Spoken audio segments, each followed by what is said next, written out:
There's been so much animosity in the world lately, people may just reward organizations that behave, well, nicely. Does this mean it's time to heap praise on our competitors? There's actually research to guide us on this, and we'll talk about it next on For Immediate Release.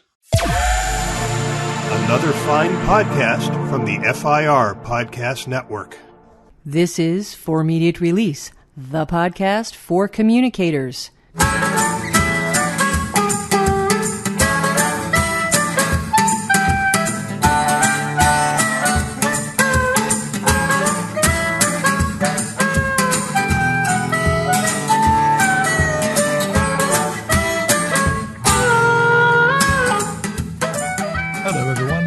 Welcome to For Immediate Release. This is episode 242. I'm Neville Hobson.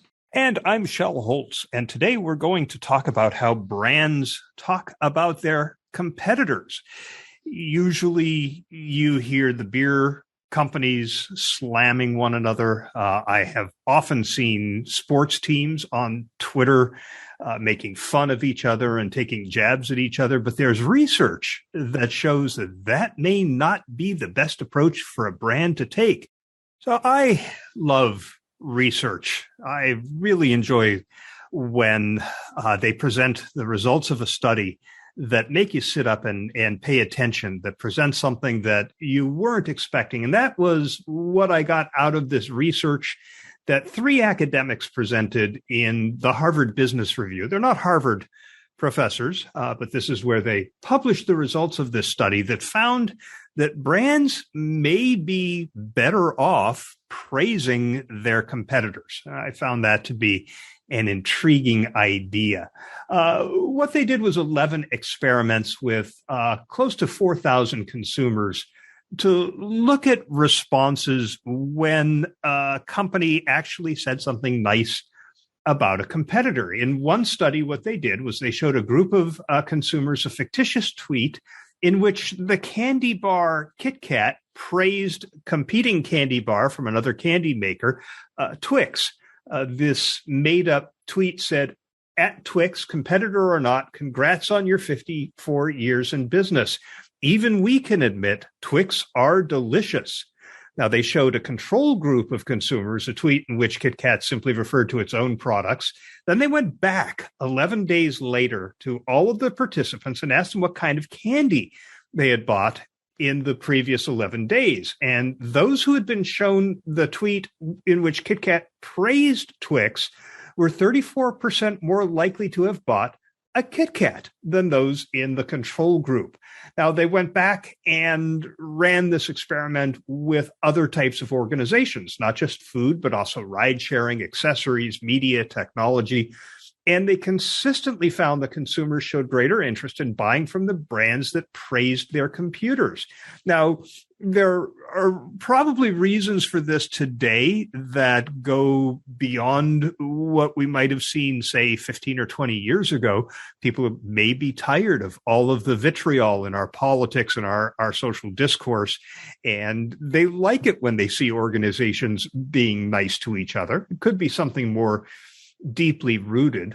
They also make the point that this didn't pay off quite so much in nonprofits, where they expect organizations to be kind of nice and soft as they pursue a social agenda.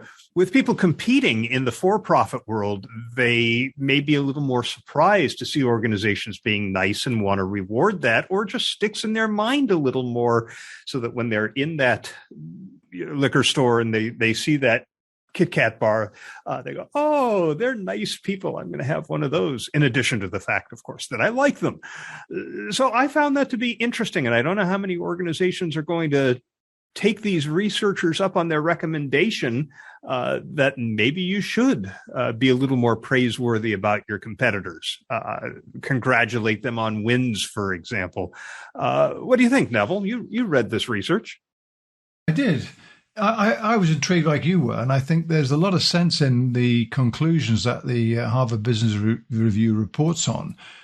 This feeling that people like more the sense of positivity and openness. I think it comes down to perhaps authenticity. It comes down to credibility, if you like. If I heard, I mean, you extend it out to anything you can think of. And I was thinking to myself, if I heard an ad for, let's say, Nissan cars praising Toyota, would that make me more inclined to think warmly of Nissan? Forget the next projection about would I buy therefore a Nissan? No, would I feel more positive about the brand? I own a Toyota and drive one, so that would attract my interest.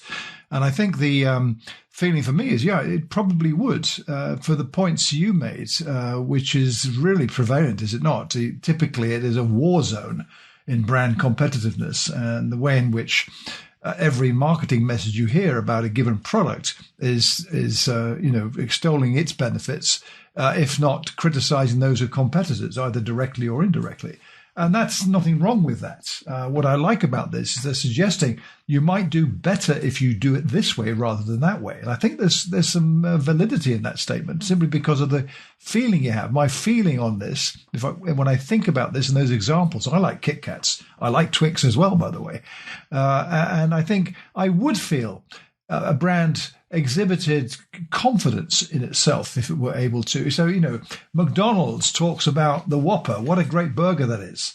And they don't say, but we've got the Big Mac, which is therefore blah, blah. They don't do that bit. They just say, hey, this nice stuff, there might be some validity there about why they're saying that. That's important, by the way.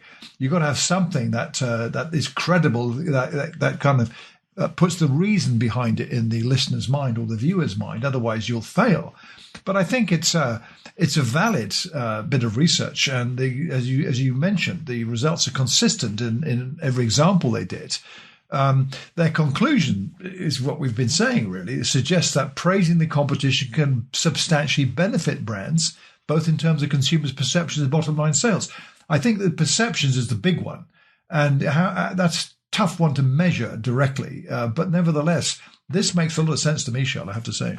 Yeah, I think you're more inclined to buy the Kit Kat when Kit Kat said something nice about Twix than you are a Toyota when Nissan says something nice about them, because a car is a big investment. You're going to do a lot of research. But yeah, like I said, it's a perception as opposed to will I go out and buy Nissan. Yeah, exactly what I'm thinking is that it builds some goodwill for the brand. Right. When something bad happens down the road, you're going to say, that's the company that praised their competitors. They're not so bad. It's going to be a source of some balance in the way you react when you hear something later, based on the fact that they presented themselves as nice people who don't mind saying something nice about the competition. By the way, neither Kit Kat nor Twix are on my diet right now. I like them occasionally. The dark chocolate Kit Kat is really good. So anyway, I think you got to get it right, though. I mean, the example of Kit Kat and Twix and the specific, pretend message that Kit Kat did, where they praised the Twix's 54 years in business and that they're delicious. That's, to me, a credible message. It would have to be something that strikes that tone in the listener or viewer's or the reader's mind about the message itself. Otherwise, it isn't going to work at all, and it could even backfire on you. So you've got to get it right. As the review points out, this is not necessarily right for every single brand, and they don't give any examples, but I believe that would be the case. Nevertheless, it's a different avenue, and even if it's passing, this notion of saying nice things about something that you typically wouldn't expect is that kind of sense of surprise to the target that you're communicating with. They give greater attention to you because of that new kind of message. So you've probably got a window. Like everyone's going to jump on a bandwagon here and start doing it, in which case that'll negate it. And then we'll be back to the usual rough and tumble of the marketing wars. So, enjoy it while you can is what I would say. Yeah, I think it's unexpected, especially if it's something you've never done before. You have people following you on Instagram or Twitter, and that's where you praise a competitor, something you've never done before. It's going to stand out. If it becomes your regular behavior, then that's the personality people perceive for your brand. That's how they're going to start to think of you, as being the nice brand. So I think it's worth pursuing. I think it's certainly worth looking at the mix of messages that you're communicating now. Certainly, you're aware of what your competition is up to and would know when there's an opportunity to say something nice about them without actually driving people to spend their money with them. Therein is the trick. I'm just visualizing myself. So there you got a beer brand. Let's think, for instance, one of my favorite beers, Peroni, is an Italian lager beer.